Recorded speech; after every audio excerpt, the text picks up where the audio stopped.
Praise the Lord friends. இன்றைக்கும் நம்ம லைஃப்பில் கண்டென்ட்டடாக இருக்கணும். காட் நம்மளை எந்த வழியில் நடத்துகிறாங்களோ, என்ன ஒரு சுச்சுவேஷனில் நம்ம இருக்கிறோமோ அதில் நம்ம ரொம்ப திருப்தியாக இருக்கணும் அப்படின்னு சொல்லிட்டு காட் ரொம்ப பிரியப்படுறாங்க ஃப்ரெண்ட்ஸ்.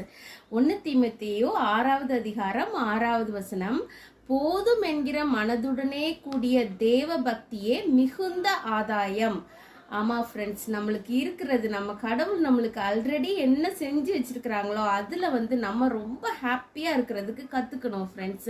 இல்லை அது இல்லையே, இது இல்லையே, அது மாதிரி இல்லையே, அப்படி இல்லையே அப்படின்னு சொல்லிட்டு நம்ம ஏதாவது ஒரு காரியத்தை குறித்து நம்ம கவலைப்பட்டோன்னா நம்ம ஹாப்பியாகவே இருக்க முடியாது ஃப்ரெண்ட்ஸ். அதனால காட்லியாக இருக்கும்போது, கர்த்தருக்குள்ளே இருக்கும்போது நமக்கு என்ன நிலைமை கொடுக்கப்பட்டிருக்கோ, என்ன வாட் வி ஹாவ், அதில் ரொம்ப நம்ம திருப்தியாக இருக்கணும் ஃப்ரெண்ட்ஸ்.